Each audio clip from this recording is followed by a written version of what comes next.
Hello and welcome. Good morning, good afternoon, or good evening, fans of the Two Raccoons and the Trenchcoat Podcast. It is I, as always, some guy with a microphone, on today's podcast. I am joined by my typical co-host. Say hello, co-host. Co-host or host. We didn't really plan this out. Some of us are planning on doing trivia. Otherwise, I think we both planned on doing trivia, so that's fun. I'm some guy with a hat. We're gonna figure it out as we go along here. Today we are joined by a new guest. Why don't you introduce yourself? Howdy, my name is Grant. I am a high school friend of Andrew's, and I am a future brother-in-law of Cameron's. Hell yeah! And no, we all know what you're thinking. This is not nepotism. We're having Grant on the podcast because he is an expert in what we are talking about today. I earned my spot here. I want it to be Yes, clear. you absolutely have. All right. Now, as I mentioned in the beginning, I was prepared to host and have trivia questions. Some guy with a mic also made trivia questions, so we let this tiebreaker come down to a decision that was made by Grant. Grant and I are going to be facing each other in today's round of trivia, and if we want to get into expert trivia, I have those that will sprinkle in throughout the episode. But with that, you all know how trivia works. We just filled Grant in that we're actually doing trivia. So each of us are going to have 60 seconds to answer 5 questions. The time starts after the reader asks the first question. If you don't know it, you should pass to save time. We always let our guest go first, so I am going to mute and step out of the office here so I don't hear the questions before. And our co-host, some guy with a mic, is going to let us know when I can return. Perfect. All right. See you later. Close the door behind you. All right. So, Grant, before we get into trivia, tell me a little bit about your experience with today's topic without spoiling it. Oh, I have a deep and intimate history with this topic. It is a topic I experienced with my mother when I was a child. We would observe the topic every week for several years. And then when I got to college, me and my now wife reignited our passion for this topic. And we got really into like the lore behind it. Um, as we did, finish out our degrees. And then we hosted our own sessions of this topic with our college friends. This sounds really weird if you don't know what I'm talking about. It just clicked to me how odd this sounds. hmm Well, with that cryptic knowledge of your personal history out of the way, are you prepared to begin today's trivia? Yeah, let's do it. Wonderful. You'll have 5 questions, and the timer will start for 1 minute after I end the first question. Question Mhm. one: Who was the first survivor to find an idol without a clue? Russell Hands. All right. Question two: Who is the only person to be the first voted out twice? Her name is Francesca.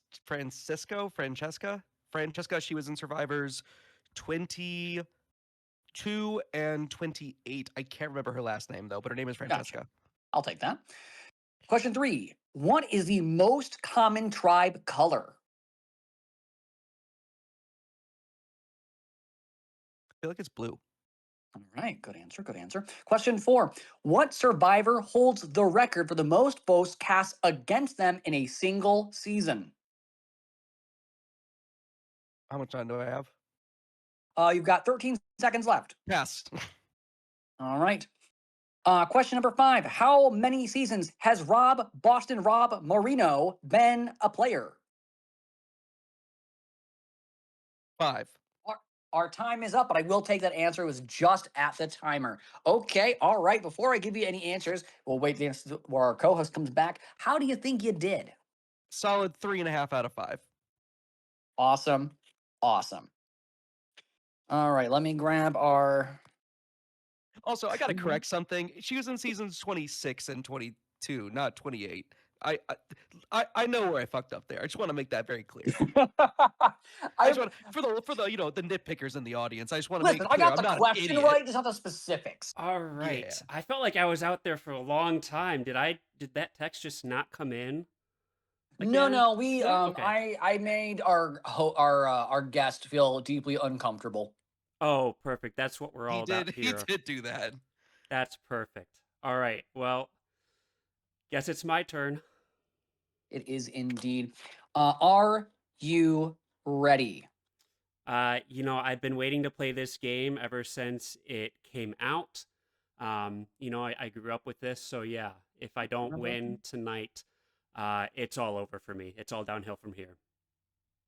Perfect. All right. Well, you'll have 5 questions to answer. The question will start as I answer. Oh my God. The timer will start when we ask. Oh my God. Cut all this out. No. The timer will start when I ask the first question. Contestant, are you ready? Absolutely.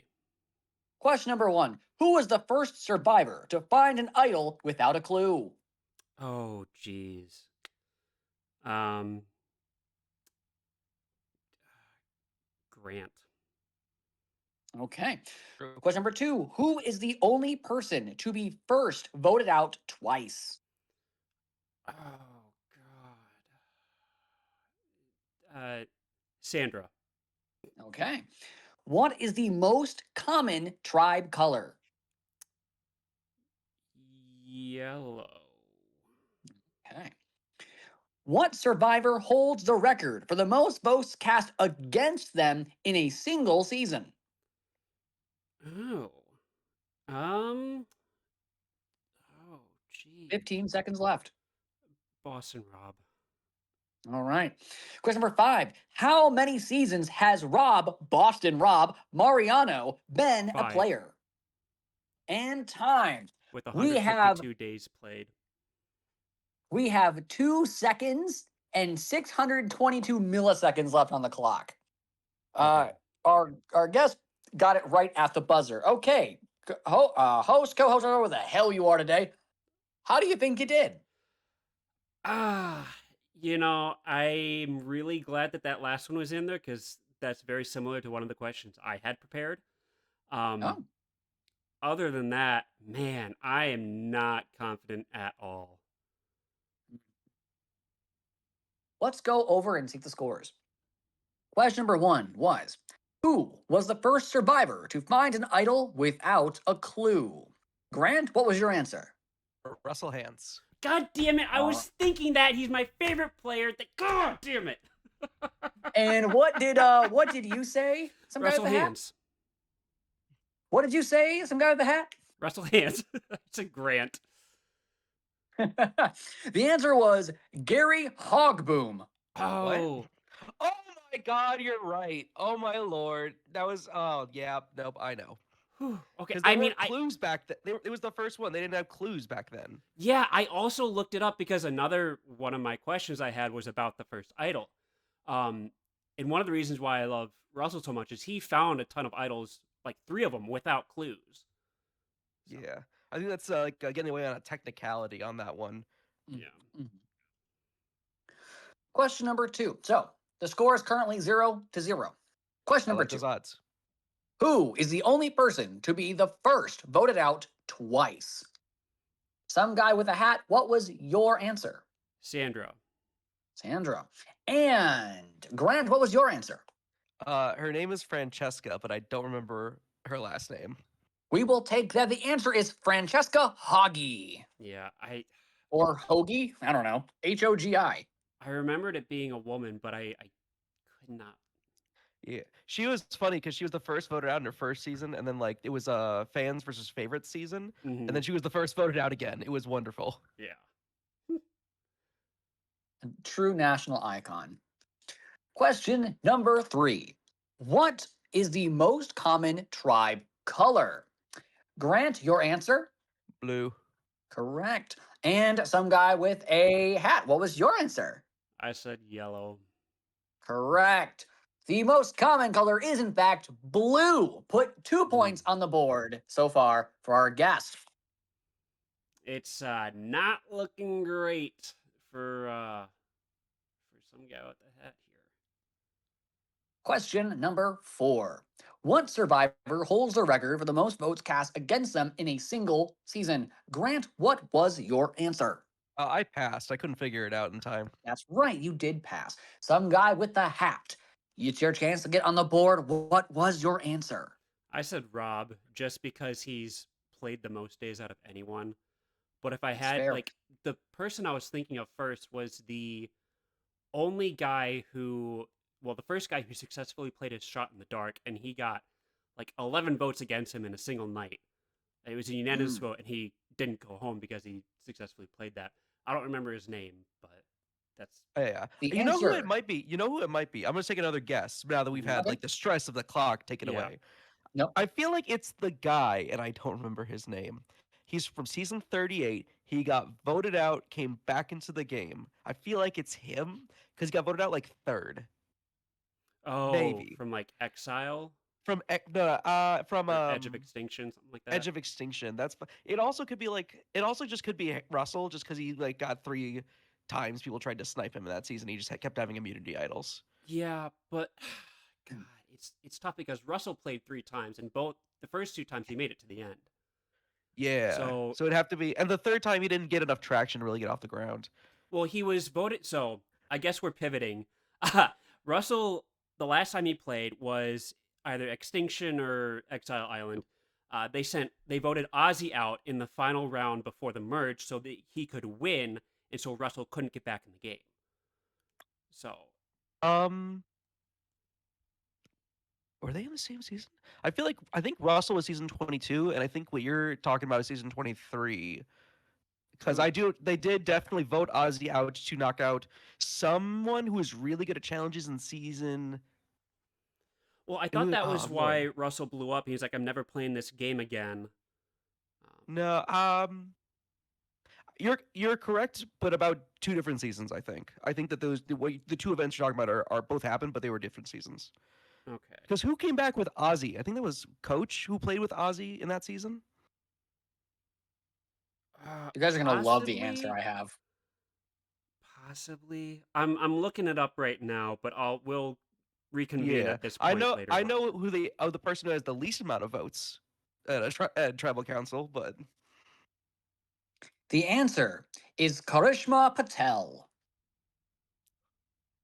is she a new one? Is she new? Karishma Patel, Island of the Idols - 22. Oh, I remember her. Yeah, that makes sense.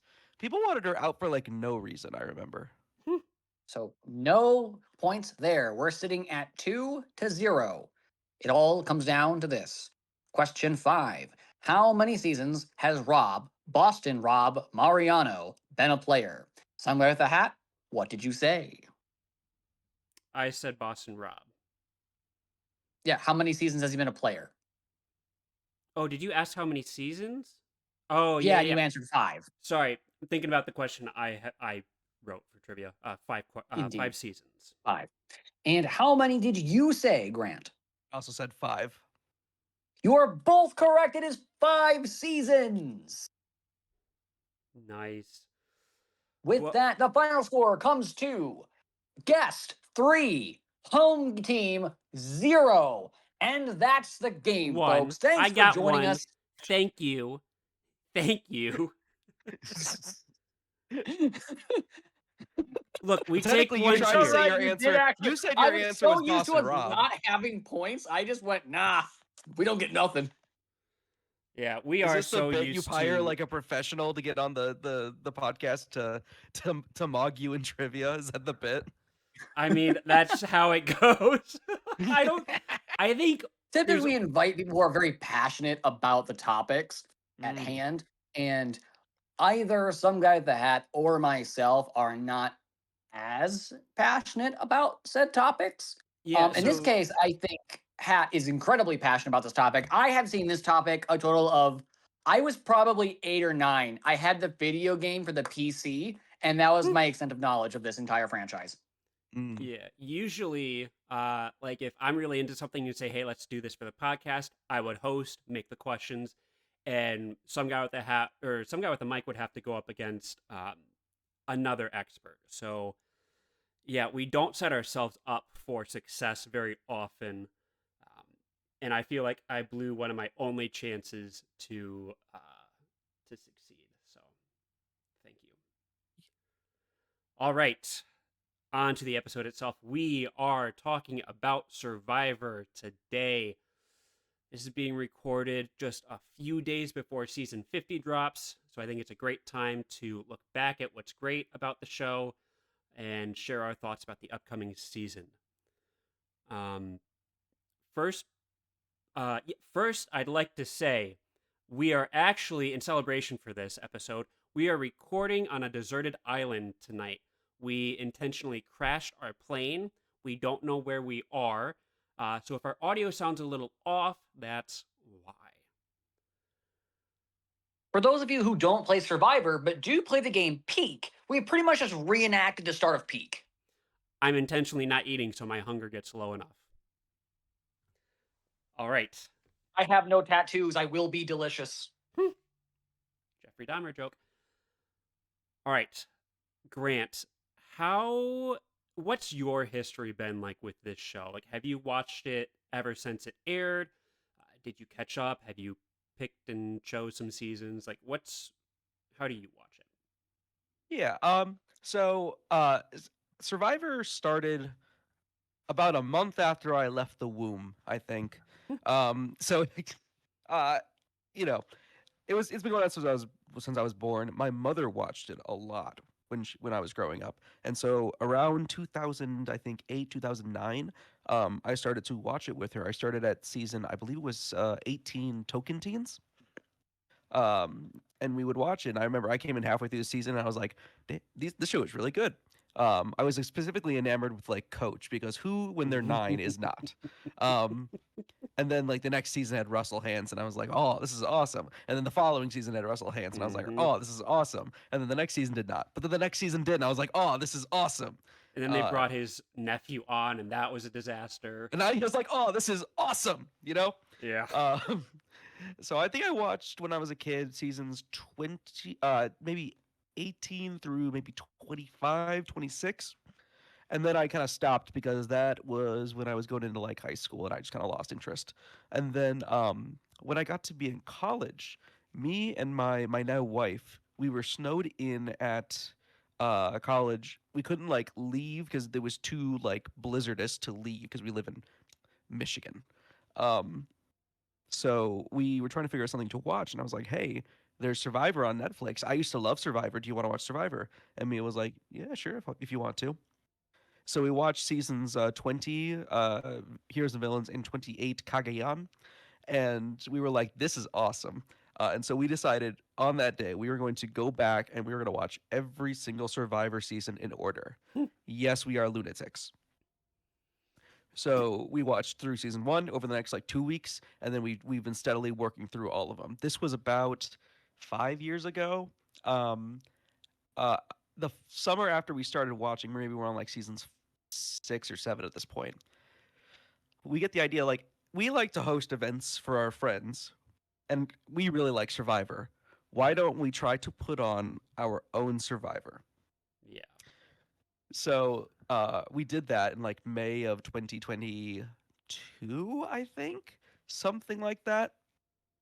It was like right after the COVID restrictions like started to ease up, and so we got like maybe 14 of our friends to split up into like 2 tribes of 7, and we did like the Survivor gimmick, but we did it all in the course of like 10 hours. So every like 45 minutes, we would do like a 15-minute challenge, 15-minute strategy discussion time, 15-minute tribal council, and we would repeat until we were like merged, and then we would have, only so many people left. And it was a humongous hit. We did this several times a summer for like the next 4 or 5 years, something like that. We finished out. We did our last season, I think, last year. We did 13 of them. 2024, I think, because that was the one that I played. Yeah, 24. I think you played in the last season, Andrew. I did. I have a distinct honor about that game, and I was gonna bring GDS up later on in the episode, but we could get into it now if you want to keep talking about it. Yeah. So we held those games. We did 17 seasons, or sorry, 13 seasons of it, and then I got too busy with like work and my and well, I play a lot of Yu-Gi-Oh, the card game, so I got really busy with those things, and it's really hard to coordinate like 14 grown adults to show up at my house to Yeah. play Survivor. So it kind of fell off. But those 13 seasons were like some of the most fun I've had, both playing and hosting it. Because I was Jeff Probst for 11 of the seasons, and then I was playing in it for two of them. I think seasons 3 and like 9ish, 3 and 10, something like that. I played in, and it was just a whole lot of fun. It is one of the most pivotal events that happened in my life. Me and my wife and my friends still reference that as being like things we used to do. We'll make jokes like, "What, you're gonna talk to the winner of Survivor season 5 like that?" Like whenever someone's rude to someone, it's like it's an ongoing bit. You're gonna talk to Dana, first ever or player with the most challenge wins in any history in the history of Grand Theft Survivor. Um, so that's just kind of my like background of it. I have seen every season 1 through 32. I have seen some of the 30s that are not in that range. I kind of fell off the bandwagon a couple like years ago on watching every season. We'll get back on that at some Yeah. point. And then I've seen seasons 41 through 44. So I'm missing like a dozen-ish seasons peppered around, Yeah. and I don't remember too much of the more recent seasons, like the post-COVID seasons, just because I feel like they all kind of blend together for me. They do, and there's like we're gonna get into that as well. Yeah. But anyway, that's my background with the show. I love it's one of my favorite TV shows of all time. It is instrumental in my friend group's dynamic. Yeah. I guess our stories with this kind of start out similar. The show started when I was 2, and my parents had it on. They watched it. They're like, "Oh, he's not going to pay attention, whatever." But I did. I really liked the challenges. That's what I like seeing the obstacle courses, whatever. And then as it went on, I started getting more into the strategy side, and my grandparents also were really into it. So every Thursday night, because it was originally on Thursdays instead of Wednesdays, whenever Survivor was on, every commercial break, either I would call my grandparents' house, and then the next commercial they would call me, and vice versa, go back and forth the entire episode, and just talk about what was going on in the episode. Um, but yeah, I think I've only missed one season, and like I saw the first episode and the final episode, and in the final episode, I'm like, okay, yeah, in like the first 5 minutes, I'm like, this guy's probably gonna win, and then he's the one that won. So it's like, okay, I guess I don't need to. It wasn't that important if I could just select right away who won. But yeah, I mean, so many people love this show. One indicator is that they're entering their 50th season over 25 years. And something that they did for season 50 coming up saw a lot of people go out to do an event, which we'll get into. But it's still bringing in the numbers, it sounds like. But so you recently have rewatched the first few seasons. I actually just rewatched the first season and most of the second recently as well, and it is such a different show than what it is today. I mean, the basic concept is still the same. Um, and I guess if those of you who are still here, if you by chance do not know what Survivor is, you have, pretty much 18 castaways split into 2 to 3 tribes. Um, and it's a team game where you compete in challenges, and if your team wins, you're safe. If your team loses, you have to vote a member of your team off, and that dwindles down the players. Once it gets to a certain number, it turns into an individual game. All the tribes are merged, and you compete for individual immunity, and the numbers keep getting dwindled down until um, some of the people that you have voted off then decide who wins the game once it gets down to 2 or 3, depending on the season you watch. But what's your opinion on how the show started and what it's transitioned into now. I think it's like a completely different show from like a viewing perspective, especially because you look at those first couple seasons and it's mostly people trying to not lose their marbles while stuck on a deserted island Mhm. or in the middle of the Australian outback for however long. People aren't thinking like big macro level game decisions. They're not thinking I need to align with this person because this person wants to be gone and blah blah blah blah blah. They're thinking, how do I survive on this island with people who have every incentive to get rid of me? And that's Mhm. just like a fundamentally different game. It's not a worse game, but it's a fundamentally different game than the game they're playing now. Versus now everybody who plays is like a super fan. So everyone's like, all right, I Yeah. need to align with these people so that these people want me gone and so that I can outplay these people. And if I go to the end with these people, people will vote for me to win the game instead of these people and such and such. It's so interesting to see how it evolves because it's like not a all of a sudden thing. It's a very gradual transition. Like once we get to like seasons 15, 16, 17, people are starting to go way harder into strategy. And Mhm. by season like 29, 30, 31, people like dive all in on strategy Yeah. in terms of this game. It's kind of they transition from mostly a social game to social and strategic to mostly a strategic game.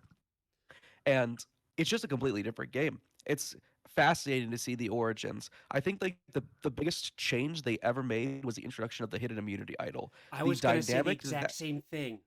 it's the point where Survivor stops being a game where you're stuck on an island and starts being a game where you need to vote people out. Happens at the Yeah. advent of the immunity idol. It changes the dynamic permanently because now you have to think about it. Now you can't just dogpile on one person and like be fine. You have to like consider the consequences of your vote and you have to maneuver around hidden information in a way that you did not have to do previously. Yeah. Yeah. Once advantages and all that stuff got introduced, I completely agree. That's when it transitioned to from like, oh yeah, this is what we're doing to oh no, here are so many different possibilities.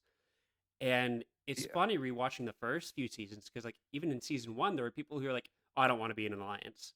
I don't want to do that. I just want to Yeah. vote who I vote for. And I I'm like, think it's are like you kidding mean. me? What? The thing is like clicky and mean. It's like, come on, you're playing. This is $1 million. You knew what you What do you signed mean? up for.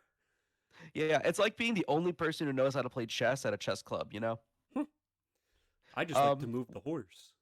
yeah, the horsey. Um, one of the other things that I think is really interesting, one of the most pivotal like times where they've leapt from like a social to a strategic sort of mindset is in season I think it was 14 when they do the first split vote. So they have an alliance. There's an alliance of three and there's an alliance of like 10 or something like that, like eight or something. And they don't know who has the idol, but they know one person has to have it. So the alliance of like eight splits their votes between two different people. That way, they're three. That way, like worst case scenario, it's a 4-4-3. Mhm. One of the fours is immune. They don't vote, or they all their votes are nullified, and then the four that they cast for the other person goes through because that's the majority. That I think is like one of the most now. And we nowadays we would look at it and be like, oh yeah, that's obvious. Like that's just simple game theory. But back then, that was such a revolutionary idea. You can see it in the losing alliance's face the second they realize what's happened. It's like Mhm. you can see the gears turn right in front of you. It's incredible to watch if you didn't know it was coming. Yeah, and like even with like the advantages have adapted and evolved over time. Like in the initial immunity idol, um, was basically another immunity necklace. Like it was revealed before the votes are even cast to where you cannot vote for this person. It doesn't nullify votes. It just you cannot vote for him. And then for a while it changed into you can play this idol after the votes are read, which is a massive get out of jail free card.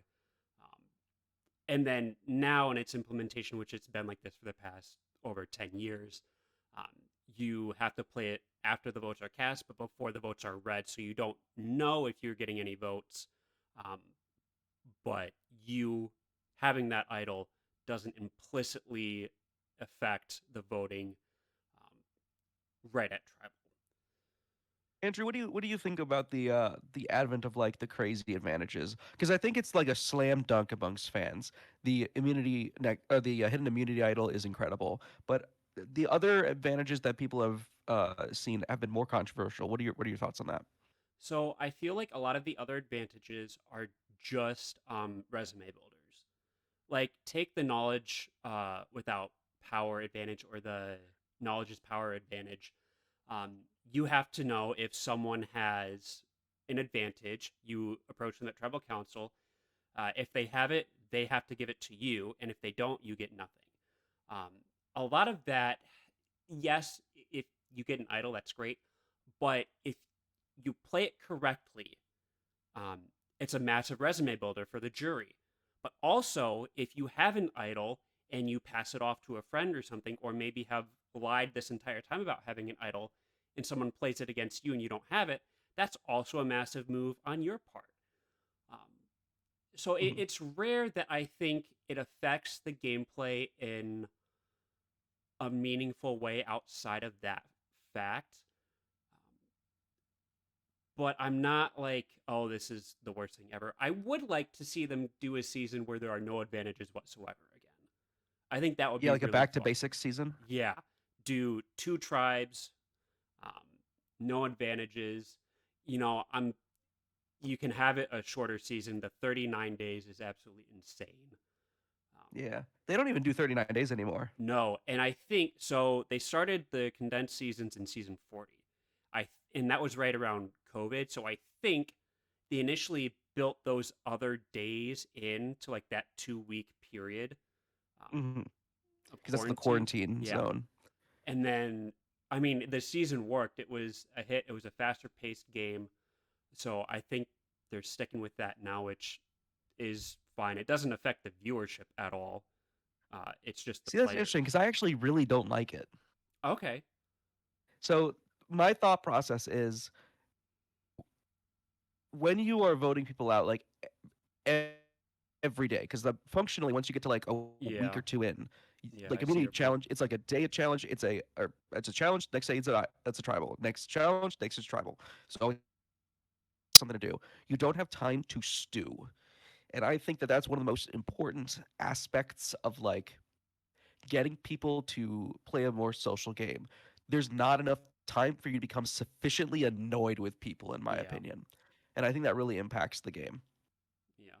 Like, and I guess what I meant by it doesn't affect the viewers, like they episodes still come out weekly. Uh the Oh yeah, seasons yeah. are already filmed 6 months prior. So like our Just the same schedule amount of is content, you know. yeah, it's the same amount of content. Um but yeah, I agree. Like that is I think when it went to really laid off of the social game a bit and became Mm. so much into strategy because you just don't have that much time to play a social game. Like you need to constantly be thinking 12 steps ahead. You need to be constantly making moves. Um, Yeah. I think there's also been like a big influx of people who, how do I phrase this? In the very beginning of Survivor, pretty much no one knew what this was. No right, one and knew what now this it's was. all super fans. Right. And it's like I feel like if everyone's a super fan, like it's just less interesting, you know? Like I feel like the best parts about the early like 20 seasons. Mhm. That's an odd thing to say, first 20 seasons, but Well, no, I uh agree. That's how I would block it off as well. yeah, like people um phrasing, let me think. Like The once the it, dynamic between the people who are really strategic and the people who are extremely like social is very interesting. yeah, And I think that some amount of that is lost when everybody's got like this social or the strategic mhm, blueprint for how they need to play the game in the back of their head. No one is there anymore to just like vibe, be on an island, yeah, you know? yeah, they definitely have a meta strategy now. Um, and it even feels it does feel a lot of the same with season 40 and beyond because of the condensed timeline. Hmm. A lot of that is because the challenges all look the same. Like there aren't like there. It's usually set up like um, either a relay or an obstacle course in the beginning, and then a puzzle at the end for like almost every single one. Yeah. And you still get the like endurance immunity challenges, individual immunity challenges, like stay on this log as long as you can. But a Mhm. lot of them just feel the same. And like you don't get a whole ton of the fun ones anymore. Like some of my favorite challenges were the gross food eating contest and Interesting. Okay. the tide, the water challenge, where you're holding on to bars as the tide comes in, um, Yeah, yeah. which is funny. I don't think they do it anymore because the last time they did it, two people beat the tide. Like they Oh, lasted wait, did for the tide start going down yeah. before like Jeff had to stop that's the challenge. He's like, "Hey guys, we're done. You both win incredible. immunity." Um, so yeah. What have been some of your favorite challenge? Actually, before I ask this question, some guy with a mic, do you have the shelter built yet?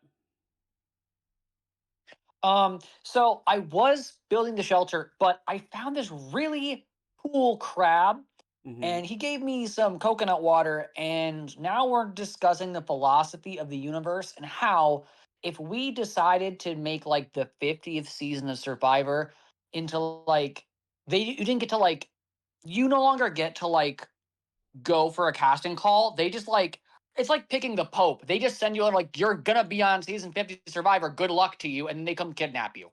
I think that the season would be incredible if they did that, to be honest. Yeah. That sounds like a perfect season. Hey Grant, can you I come move a couch with me real quick? Hey, hang on one second. One Okay. second. Yeah. All right. So he's clearly delusional. He's the one we eat first, right? Yeah, I think so. I think Okay. so. Perfect. All right. All right. No, that's a good point. It's kind of like having like two sets of Olympics, like have the Olympians do it and then have a regular person do it as comparison. Like Yeah. like what we were talking about earlier, I would like to see people who aren't strategy heavy play this game again. And unfortunately, that's what this show is known for now, and I don't think we're going to be getting back to that anytime soon. Yeah, it's just it's disappointing for me because that's part like the seeing the interplay of how people who aren't trying to push a strategic game interact with people who are. That's Mhm. the fun part for me. I get why they've moved in this direction. Survivor's humongous. The people who both don't know what Survivor is, don't want to play a strategic game, and also would be open to just running to an island in the year 2026. Yeah. I imagine there's like four of those people left on this earth. You know, Mhm. it makes complete sense why they've moved in this direction. It's just a little disappointing from like a person who's been watching a lot of those early seasons. So, what have some of your favorite challenges been? Oh Lord, there's so many. Um, I will say a lot of my favorite challenges are the ones we've taken and then we've adapted into the homemade survivor that I was talking about earlier. Ah, Um, yes, the blanket flip. the That was one of standouts my to me are favorite. the blanket flip. That was done in like 3 seconds. You're like, what the fuck? I was like, I didn't expect you guys to actually know how to do this. Um, the ones that stand out in my head are we called it topple the idol. I don't these all have names. I don't know what their official names are. But it's where you have like a plate or a plate on a stick and they're like, you know, it's like a stand and you have an idol and you have to knock over the other person's idol before they knock yours over. Um and that one's probably one of the most interesting ones to me because there's a lot of different strategies you can take. My favorite strategy being to just toss that shit in the air, run at your opponent as fast as you can, knock theirs down before yours touches the ground. Um, one of my other favorite ones that they don't really do that much anymore is where they tell a story and then you have to run around the woods answering trivia Yeah. about the story. We did that one in GDS. And one player, his name is Eli, wonderful gentleman. He metagamed it, so we like told them they have the option of watching the story all the way through and then answering the questions, but they could leave. We would just play the story on repeat. They could leave whenever they wanted. That was a mistake because Eli did not wait for the story. He rushed outside and started brute forcing all of the all of the Oh no. questions, and he was done before the story ended. So we learned a valuable lesson in that season. Um, Well, he won the last time he you did win the ran it. last one. Yep. Yeah. Yep. He's very good at individual challenges. Eli is like the exact kind of person who I'd want on a real season of Survivor. He likes challenges. He's not the best socially, but he's such a nice young man that like you just can't help but like be on a team with him. Yeah. Like I guess talking about my experience there, like I was so excited to do GDS. You got done dirty. I'll tell you that right now. So we'll get into it. I have the distinct honor of being the final person voted out, or the final person that's voted out first on Grant Does Survivor. Yeah. And I had always thought, look, if I was going into this with both some guy with a mic and Miss Microphone, we would have Different done game. numbers. Yeah. But I was there. I was the only person there who didn't know anyone else. Like, no one else knew me who was playing. So, there was a plan to vote out Eli because everyone's like, oh, he's only in it for the challenges. He doesn't really want to play the game. I'm like, all right, that seems like a simple vote. I don't think he's going to take offense to that. And then I think, unanimously voted out. Yeah, I think Eli just decided at that moment that he was going to start playing the game, to be honest. Yeah. But no, you graciously let me stay the rest of the time. And I had a great time watching everything. Yeah, one of our traditions that we would do is when you get voted out, you get to day drink. So, big plus. But also, you get to help like run the challenges and such. And I try to make it, because one of the things like this is like a game that we're playing, but it's also an event I'm hosting. Yeah. So you can't just do nothing with the people who get voted out. That's not really fun. I want them to stay so that they can participate in the final tribal. Because in my version, everybody who gets voted out gets to do final tribal. And so I didn't know there was a that. bunch of yeah, I know you didn't know that. Everyone I forgot was like, that well, I season, 'cause, didn't like, make we the had- merge. Might as well got an hour drive. I'll head out later. But yeah, it is what it is. But we'd had like little things. There was one season we called this the Council of Ashes, where people who were voted out got to make decisions that would impact the game. So they would get like a prompt and they got to vote on it. Nice. So it was interesting. Yeah. I forget which tangent I was going on that spawned this topic, but I mean, I'll finish out another thing I'll say about GDS is Let's Move a Couch has now been added to a list of my sayings that every so often comes across my head. It's so specific. It is, and no one's going to know funny. what we're talking about unless they played your Survivor. Yeah, there's like a dozen people on this earth who have not played Survivor that regularly say to me, "Let's go move a couch." For those of you who did not play Grant Does Survivor, Let's Move a Couch was spawned in season, I think it was 5, where my buddy Noah needed to strategize with somebody, but he didn't want to make it obvious he was asking somebody to strategize with him. So he said, "Hey, can you help me?" And then he paused, like, "Move this bed with me?" And so they were like, "What?" And then he was like, "Yeah, get in here and help me move this bed." And he was like, "Okay." And they walked in there and talked about strategy for like 2 minutes. And then that just became common vernacular, whereas whenever somebody started to wanted to strategize, they would be like, "We got to go move a bed. We got to go move a couch." Things like that. It got to the point where in the later seasons, people would come out and be like, "All right, does anybody want to move a couch with me?" Yeah, that happened. It's so iconic. Sure. It's just like, what the fuck are you talking about?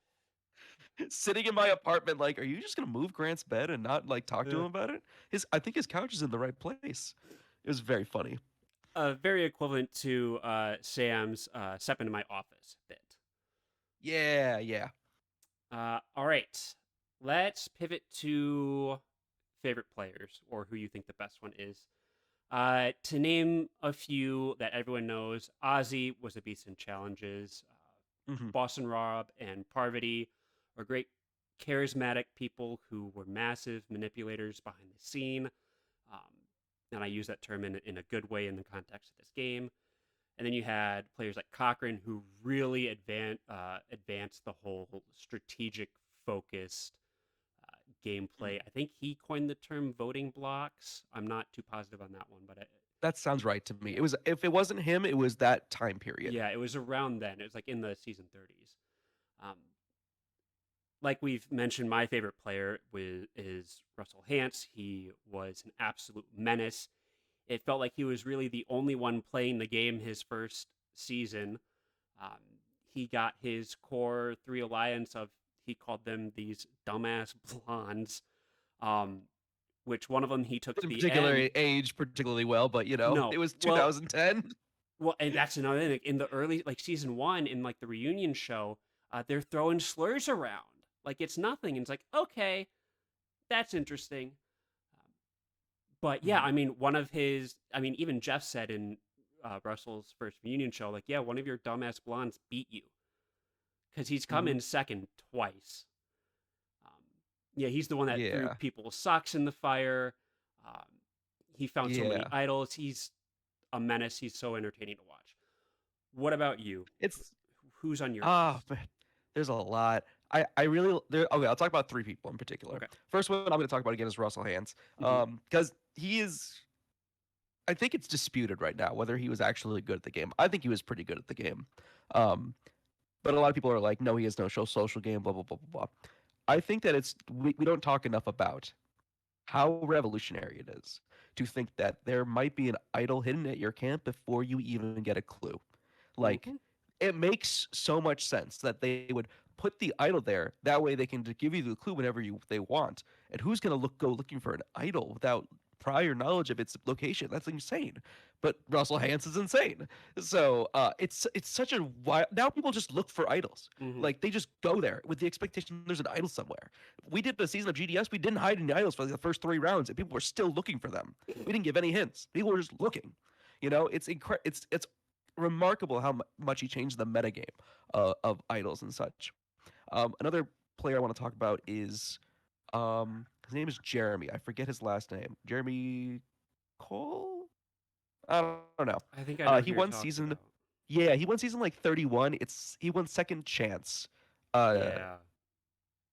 yeah, Karamoan. Yeah, I think it's Karamoan. Um,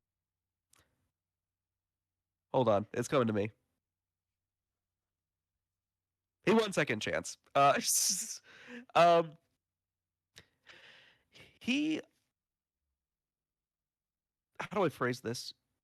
He was so good at getting people on his side to do what he needed them to do in a way that wasn't manipulation. It's just like he was so likable and he was so good at it that like he didn't. I don't even know if he was intentionally manipulating people. He would just tell them what he wanted them to do and they would do it. Like they just wanted to. Yeah. I don't know. It's like it's hard to describe how good his game was, but if you look at him and watch the game that he plays, it's just remarkable. He's also like the first person to engage in a zero idols tribal council. I don't that which doesn't happen very much. But he had the exact forethought to uh when Kelly Wentworth used her idol to block all the votes on her, he was able to use the context of, all right, who did her alliance vote for with the knowledge that she was going to be immune that round? Who did those 3 girls, I think it was 3 women in that alliance, if I'm not mistaken, who did they vote for? And he was like, oh, it's got to be me. And he played his idol and no votes counted that tribal council. It's just an incredible move strategically. Yeah. Um, and then the last one I think is one of my favorite players is Suri, which should Okay. come as no surprise. Suri is like the goat. Hmm. Suri is famous for getting screwed in so many different Oh ways, my god. but she always just picks herself. She always plays another season. She Hmm. she always has another one in her. I think like the first time in the first fans versus favorites, I think it was Micronesia. Um, she was supposed to make final three, but because of all like the medevacs and quits that season, they had to go down to final two, and so she got screwed in that regard. She was the victim of a uh, split vote tribal, I think. She got immunity out. Maybe that was it in like season 20, season 34, and this is the most dirty she's ever been done. Um, Everybody at that tribal council was immune except for her because it Yes. was a split vote. They couldn't And she compromise. didn't get Two any people were immune. votes. She got no votes, but there was literally no one else that could have received votes. They like had no choice. And I think It's like Keith, was it Keith who was like, that's not fair. Like, I'll go instead of her, but she ended up still going anyway. Was that the I tribal think what council? he had the option of it might have been Troyzan. I don't quite remember. It's been a couple years, but I think that like someone else had the option if they did not agree to continue voting for the person they were going to, um, then it could have been like a three-way split vote. They could have like when Troyzan would have went home. So Troyzan, but so he was like Suri, if you want me to go home, I will. But Suri, being the goat, was like, I can't ask you to do that. Mhm. So she went home. So she just gets screwed out of every single tribal she goes to. I forget how she got voted out in season 14 or 12. Panama, I think, is when she was first there. But if I remember correctly, it's something like it was some wacky circumstance. But she is one of the greatest of all time, to be honest. I'm so excited for her to play again in 50. Yeah. Yeah, there are so many good players and good like shocking moments. Like that tribal council we just talked about is a highlight. Um, there's only Yeah. ever been one season where there is a tie at final tribal, um, and it Yeah, was Ghost Island, right? yeah, It's it was not Wendell it and was not Don? yeah, Wendell won. Uh, it was not Edge of Extinction. You're right. It is Ghost Island. So it was Imagine I'm sorry to interrupt, but imagine the atmosphere when you like you all cast your votes, you're ready for Jeff to say, I'll go read the votes, and then he goes on his magical journey through the wilderness back to mhm. America. And then all of a sudden he says, I'm gonna read the votes live right here. And you're like, wait a minute, are we supposed to wait like 6 months to find out who won? Yeah, yeah. Well, the tie happened when they still did live finales, so Yeah. I think they had to revote live. I Yeah. I don't. Um, so how they handled it was because it was final three, um, the person who did not receive a vote got to Right, pick the winner. right, and I can't So remember it was if they so it had them go separately and vote, and he reread it again, or if I forget exactly how it happens. I just remember that there was a tie only one time. she I believe she went to cast a vote. They took that one vote and then Jeff went on his magical journey to go read the vote, and it was when he so they did the live like finale and he only read the one vote. Oh, I vaguely remember that now. Yeah. To be in fairness, like that is it's both incredible that it happened and incredible that it hasn't happened more often. You know what I mean? Yeah, yeah, like, but it also feels like there are so many things in place that like really deter a tie anymore. Like because Yeah. you have all these things, even like a regular tribal, um, like no one wants to go to rocks. That's like the massive deterrent. Like if it's Hmm. deadlocked, it's just a game of chance at that point on who goes home. Yeah. What's funny is like from like a game theory perspective, sometimes you just have to go to rocks, you know? Hmm. Like if you how do I phrase this? If you're in a situation where you're going to go to rocks, that being like, there's two alliances of five, they've each picked one person on the other alliance they're going to vote for. They will not vote for somebody on their alliance. I believe this exact situation happened in season 19. It was like when I forget his name. Someone went home. It was a Russell Hand season. But he flipped on his own tribe to guarantee his own safety because he didn't want to leave Hmm. his alliance like position up to rocks. He didn't want to take that chance, and so because he did that, his alliance turned on him. They voted him out, and then his entire alliance got picked off one by one by one. So like strategically speaking, his best shot was going to rocks. Yeah. But again, this is before they had like the crazy like strategy gameplay loops going on. So they were less inclined to really think like 20 steps out of the game as opposed to like right now if that were to happen, I don't think that they would flip at all. No, because then you have like more stuff like the shot in the dark, which I've never been a fan of. It's like Yeah, i why are have we i doing have this? mixed feelings about shots in the dark. I feel like it's just like we're just in an advantage arms race. Yeah. Like when's enough, you know? Hmm. All right. Couple more things I had on the list. We've gone in depth on a lot of stuff here. There are a couple more things I want Mhm. to bring up. We can touch on it quickly or get into it a bit if we need to. Um, the show is not without its controversies. I have two here. One being Richard, which he is the first winner of the first season of Survivor. He was supposed to Mhm. have a rematch against Kelly Wigglesworth on either Heroes vs. Villains or the second time they had a ton of other players back. Um, Yeah. and it was announced he was supposed to be in there. He was in promos, and then he quietly was replaced because apparently he hadn't paid taxes on his winnings from the first Mm-hmm. time. Now, I did some research recently, and apparently it gets better.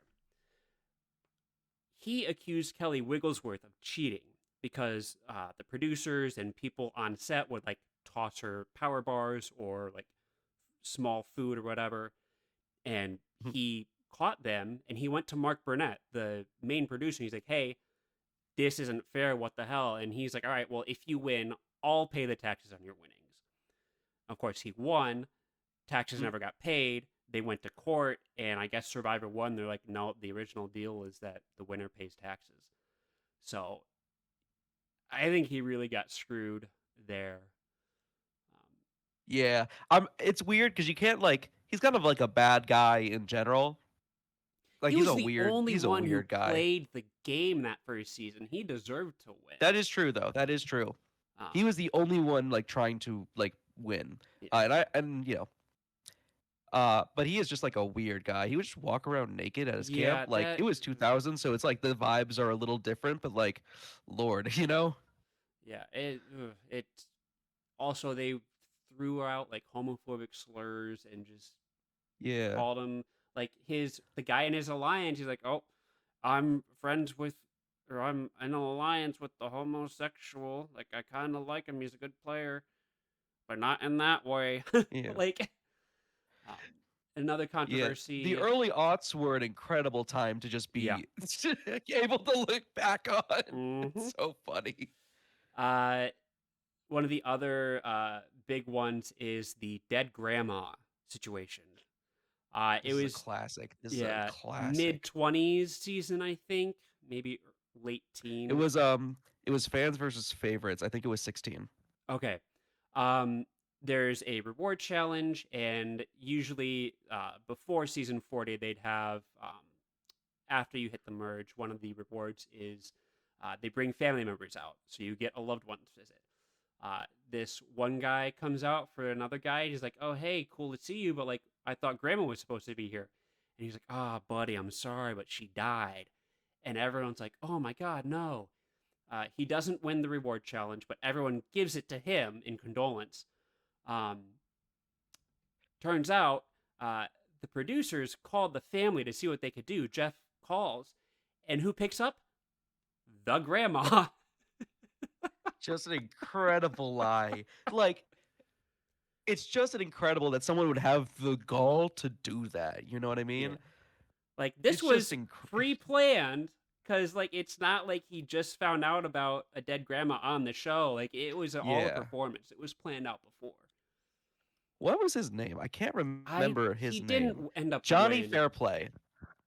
It was Of on season. course. Okay, sorry, I was wrong. It's on season 7, but he did come back to play on season 16. It was season. It was that early. It was season 7, yeah. Wow. Because I think there's a clip of like Rupert talking about it too. Yeah. I could be wrong, but it's just like I don't know. And his name is so funny, Johnny Fairplay, Like, when he does course. shit like that. Yeah, of course. I mean, there are other good It's one of the moments, all-time or other greats. weird moments, like in Tom, the season that Tom won, a couple of seasons before Heroes vs. Villains, his like final alliance, it was the guy was in love with the girl, and he's like, "I'm giving up my immunity or reward challenge. I'll give you the car that I won. I'll give up my seat in Final Tribal for you." And he's like, some people treat this show as like a dating opportunity, and it never ends well. Except for once. I think Boston Rob and Amber are still married. But it's just funny that people try and make that a relationship. Right. I think what you're talking about Eric Rackenbach, Yeah, right? Eric. Yeah. So the situation, it's just like I think this goes to speak to the incredible strategic abilities of the Black Widow Alliance of season 16, because I forget who exactly it was. I know Parvati was involved with it. I think Natalie was involved with it. But Actually, someone that might who not wasn't Parvati. be I don't think that was the Black Widow season that I was thinking of. But let me continue. I know that the car thing was season 14, I think. Okay. But Eric, the Black Widow Brigade in season 16 convinced Eric that no one was going to vote for him at final tribal council because they would have thought that he hadn't earned it for some reason. I believe it's because he just won in through immunities and not through strategic play. Hmm. And so they convinced him to give his immunity to Natalie. I forget her. I have a terrible memory. Someone on that tribe. Yeah. And so they did that, and like no one could believe it when he actually like took the necklace off, immediately Yeah. voted out because he Yeah. was like by far the most challenge I guess Yeah. challenge dominant person left in the game. And it's like one of the greatest blunders. I think in season 20 they did a poll of the 5 greatest blunders in Survivor history, and this is like Yeah. one of them. This didn't win though, because there are 4 better blunders. But this is one of the greatest screw ups ever. Yeah. Like he had like a real shot of winning that season. I don't know if he would have. I think he probably still loses to anybody else still in the cast, but he probably makes finals just off challenge prowess alone. Oh, for sure. I looked it up. Tom won season 10. Yeah, I think Tom's thing was like he and this other guy, I forget his name. Yeah, shocker, I know. They were in the final 3 with this other woman, Yeah, I'm and looking it up now. I'm trying to. the young gentleman betrayed Tom by voting out someone he was in an alliance with, and Tom said something to the effect of, "If you throw this final 3 challenge, give me immunity, I will forgive you." And he did, and he threw it, and he got voted out, and then Tom was like, "You know what? I'm a man of my word. It's water under the bridge. We're friends now." And then Tom went on to win that season. Yeah. And it's, I think, a little disputed whether or not that's like a big strategic thing or if it's like a genuine, like he really did thought that this would like repay his debt. I couldn't tell you which one that I actually believe it is. I probably believe it's the genuine one. Yeah. But again, that's another one of those like, I don't even know if I want to call that a blunder, just because No, I like mean he it was really a did feel like he hurt Tom on like a personal level, yeah, and it if was a this is how he social could moment. like cleanse his soul, yeah, if that's like a deeply personal level, because I don't necessarily know if that's like a game thing. I think if it were just a game thing, I think that's an incredible game maneuver, but I just don't believe that that's the case. I think it's more likely that he was deeply hurt by what he did to Tom. Yeah. I can't remember what he did specifically, but I Yeah, just remember the repercussions. I mean, I'm pretty sure he was again something with the reward challenge. I might be getting confused, but I don't know. As we've proven, my memory is not as great as it once was when it comes to anything. Yeah. So, um, Mhm. yeah, I suppose while we're talking about blunders, I feel like we'd be remiss not to mention what is, in my opinion, the greatest blunder in Survivor history, at least of the seasons that I've seen, and that is uh what's his name? He won Survivor 18. Who won? JT?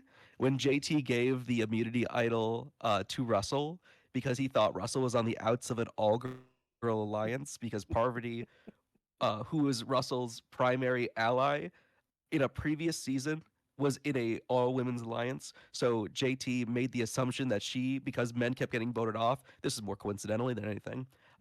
But because men kept getting voted off the villains tribe, he made the assumption that there was an all women's alliance and they were out for Russell next, and he wanted a villain on his alliance to turn like the numbers mhm. around. So he gave Russell an immunity idol, told him to play it.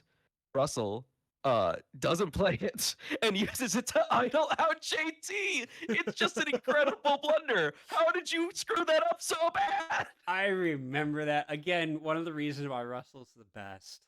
Ah, He's one of the best, like one of the worst social players ever. One of the best strategic players ever. It's like phenomenal. It's like unthinkable how you can be so good at one and so bad at the other. all right. We've put it off long enough. What we're getting into is, in my opinion, another controversy. That is Survivor 50. Mm-hmm.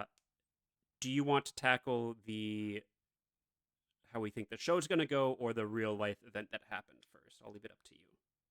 I guess I'm not aware of the real life event that happened. If you want to hit me with that. Okay. So, right after season 49 ended, they announced that they're doing a Survivor 50 idol hunt. And they're going to release 50 idols, one in each state. And if you find it, you get a reward. And now they didn't announce it at first, but everyone's looking through the terms. It's like, oh, they're doing a live finale again. The prize is going to be a ticket to the live finale. Mm-hmm. And they made it seem like, all right, the idol's hidden. You're going to get a clue. If you find it, you're good. Uh, well, as it kept going, the clue was released January 30th, something like that. And it was really weird. Like, people pretty quickly found, like, pieced together where it was going to be. But it's frustrating because it's like, hey, this idol is only going to be here from like 4 to 9. Many people can get the idol at the same time. So, like, okay, that's weird. Um, but if you show up to where the idol is and it's at a sponsor's location, so for example, Michigan's was at this tiki bar place. I forget the name of it in Grand Rapids. Um, so you show up, scan a QR code, and that's it. And then you're entered into a raffle to win a ticket to the finale. Oh, So that that's kind lame. of, yeah, that put everyone off. And like, not everyone was able to do it because, like, in Grand Rapids at least, the line was like blocks and blocks and blocks down the road. It looped through the train station. Um, one of our friends' siblings went, saw the line was too long, and just bailed. And like, even if you only take 1 minute to scan this QR code in line, like, that's 300 people in a 5 hour time frame. Like, Yeah. no one's. I mean, the only thing I'll say about it is I think Rachel, who won 45, 40, somewhere between 44 and 47, she was there in Mm. the meet and greet, which that seemed neat. But to take off work Yeah. to drive to Grand Rapids, I mean, because you'd have to get there at 8 if it opens at like 4, because the lines, it was Yeah. ridiculous. It It was a seems poorly mess. executed. Exactly. And it was, I'm not going to say it's false advertising, but they didn't fully disclose the nature of it. The terms. Yeah. Um, but yeah. Yeah. I wasn't even aware that happened. That was like a month ago. That makes sense though. Like, it's like I'm really opposed to like ARGs, I guess. Okay. Um, where you have to go in real life to a place, and like a lot of people are going. It I just like feels very weird following to me. it. They're gonna like, yeah, I like hearing about it after the fact as like a story, but I think that like it's really dangerous to include real places in ARGs that you have to physically go to, because like Yeah. you can't control who's going to go there. What if one of these people got there, were really angry, and started causing like a disruption or something? Which is Like that's a why random person. You don't know what they're going to do. I think they had to say, "Hey, it's a raffle now," because if it was only one idol and only one person found it, there'd be chaos. But at the same Yeah, time, and like that that make yeah deters me from going to find out if it's just a raffle, because that's up to luck now. It's not up to skill. yeah I would like it to be up to skill. right. And like if they're just putting out a QR code, what's to stop somebody from just tweeting the QR code? Oh, I don't know. That's what occurs to me. This seems very poorly thought out. Yeah, I mean, I it have an was, answer for that question. yes. Oh yeah, what's that? So, upon the details that, again, as our mutual friend was discussing the events before a D&D session, I did a little bit of Googling after the fact because I was just curious about, like, this seems like a really bad marketing move. Mm-hmm. As you may or may not know, the love of my life, marketing is her bread and butter. This is the aforementioned sister of mine. Yes. Oh, Um, you're related to people? Oh, I didn't know. Yeah, every now and again I'm reminded of that fact. but I was looking into it. Uh, People very much did share that code. That Oh, QR code was buzzing around. It was on the site formerly known as Twitter, from everywhere you can imagine, and it was reposted a million billion times. And so there has been some, from what I have found, and I don't have official sources, I don't have firsthand accounts. I'm gonna keep that in mind.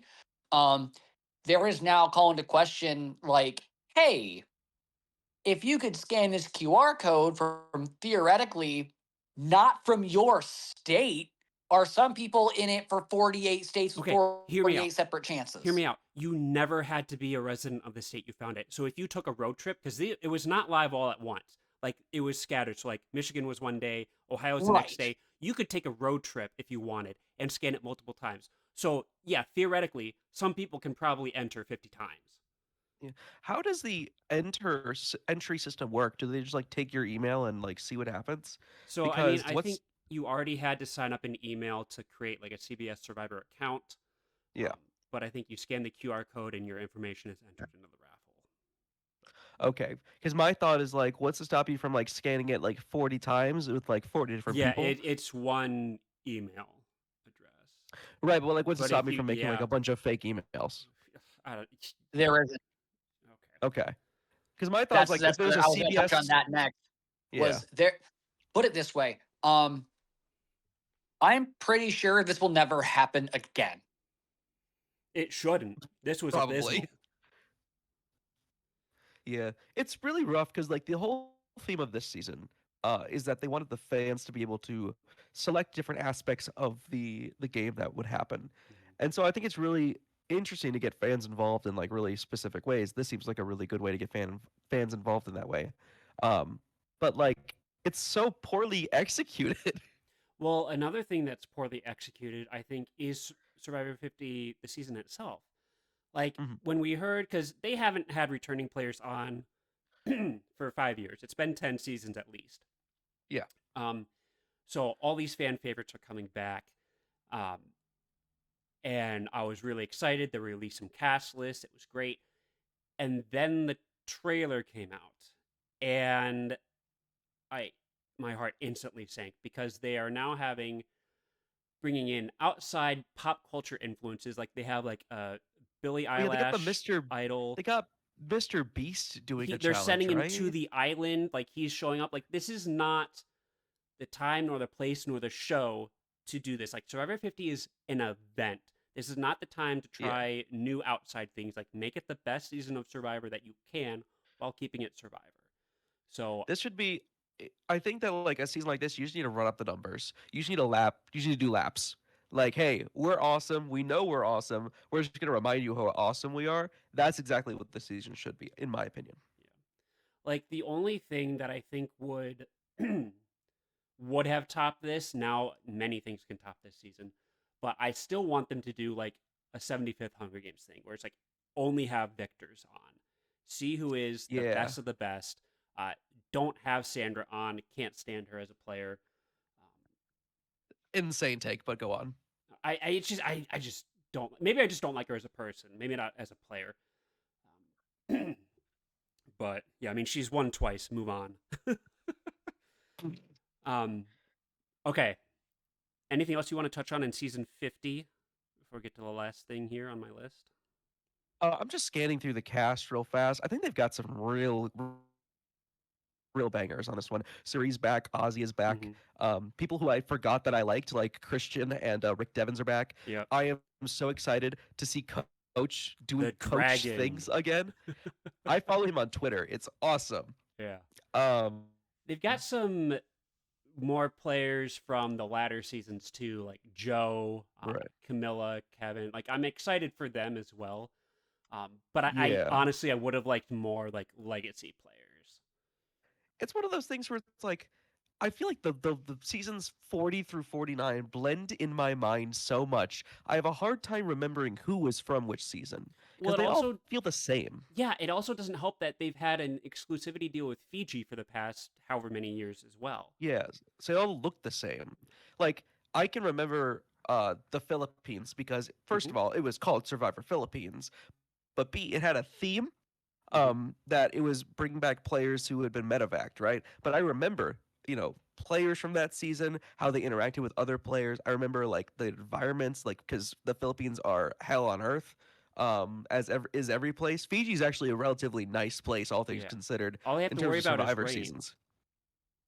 Or like when they went to Samoa, it was like the rainiest, coldest, like worst season, like from a survivability perspective up to that point, just because it was miserable to be in. Or like they went to like Australia and now it's like really high. You have to be concerned about staying warm, or staying cool, Hmm. Um, it's just really hard to tell these seasons apart with no theme, no special location, no casting gimmick, no gameplay play gimmick, you know, it just they just all blend together. And like I remember distinctly most of the seasons, but the era of time I most get confused is 40 through 450.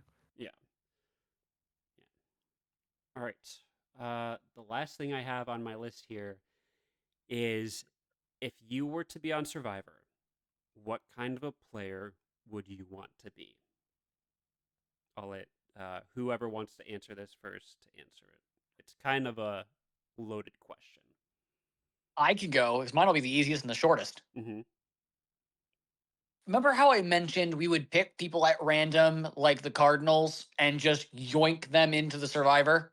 Oh, so you'd be like the guy in season 1 who voted alphabetically. That guy was awesome. He was a doctor. Yeah, he was. He was so He fucking was a stupid. doctor. He was Yeah, a his doctor. doctor shot or something. I would. Okay, here's the thing, because I know what Survivor is, but I feel of everyone in this particular session, I know the least meta or strategy or history. So I think I would be the guy who's there and knows he's gonna get voted off eventually. Because here's the thing, I'm not gonna play to win. It's not about winning. It's about making sure no one else has any fun. They far the fuck away from me when we're playing Survivor. All I gotta say. All I gotta say. Um, I think I know what kind of player I'd want to be, but I know what kind of player I would become, and those are two different players. The kind of player I want to be, where I'm like in the mastermind behind everything.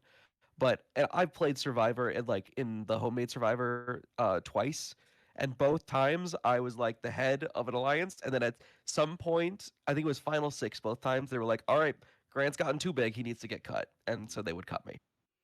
There was one time my wife idled me out. That was funny. Yeah.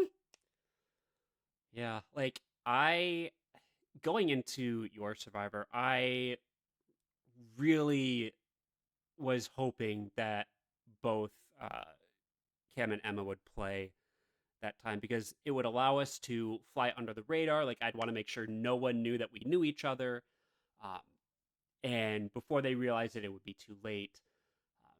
But the kind of player I'd want to be going in where everyone's on equal footing is I want to be like a Joe, like a really loyal and honest person, as much as I can be. Um, that doesn't always get you far. I think more now it's more of a valued trait. For a long time, it was like, oh, that's weird. Like we don't want to play with that kind of player, and they'd get voted out. But if you find like-minded people, there's still a really strong social game that can be played. Um, so even if you don't have the best like strategy or don't have the most information, if you play your cards right and if you're likable enough, you will get far in the game. So that's Yeah. how I would hope to be able to approach it. But with that, we have reached the end of my list here. We've officially hit the longest episode of this season. Anything else you want to touch on before we wrap up? Just want to say thank you for having me on. It was a pleasure. I love yapping about Survivor. Any chance I get the time to do that, I'm very happy. So thank you for having me. Oh yeah, no, this was an absolute blast. I was struggling at first, like, all right, like I know some of our friends watch it, but they might not want to do. And they're like, oh wait, Grant does Survivor. He runs it. It's perfect. Hmm. So, all right. Well, with that, we've reached the end of our podcast here. You know where to find me, some guy with a hat, here on this podcast. Also stream on Twitch occasionally. Some guy underscore with underscore a underscore hat. Some guy with a mic. Where can people find you? People Um, can find me. What? I'm sorry. Who? sorry, Who go did on. you say? Sorry, go on. Sorry. Oh, Sorry, I was saying I get what you're saying I got because we're gonna confused. eat him, so he's not gonna be found anywhere. I get it. Wait, what? What? Wait, hang on. Wait. Do we need to move another What? Uh-huh. couch? I think we might need to. Okay. Sorry, I thought that was. Does he have an immunity idol?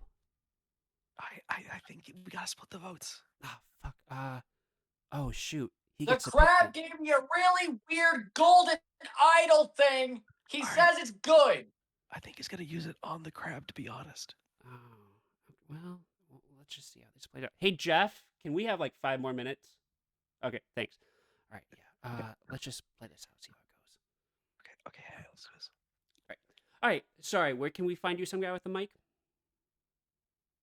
So I can be found here on Spotify with this podcast. I can be found here on YouTube with this podcast. Some guy with a mic, that's M-I-C, not M-I-K-E, because my name isn't Mike. Trust me, I've lamented that fact for years. I'm also live on Twitch. Twitch.tv/some guy with a mic. Spelled the same way, no underscores, no capitals. I got there early enough to get that domain on lock. However, where can we find you, guest? So you guys can find me Twitter. My handle is Grant R Potter. I also have a YouTube channel where I do Yu-Gi-Oh related content with my locals community. That's Team Evo Yu-Gi-Oh. I can throw you a link to put in the description. Yeah, we'll But put that in the description. we do a Yu-Gi-Oh related podcast, and then we do deck profiles and um, things of that sort. So if you're check us out. Awesome. All right. Well, if you want to get hold of the podcast itself, you can reach out to us at tworaccoonspodcast@gmail.com. That's two C's, two O's, no spaces, no immunity idols. Or you can leave a comment on the video or podcast itself. But with that, we've reached the end of another episode. Thank you all for listening. Had a great time talking to our special guest Grant on this one, and we will catch you in the next episode. Thanks for stopping by. Your tribe has spoken.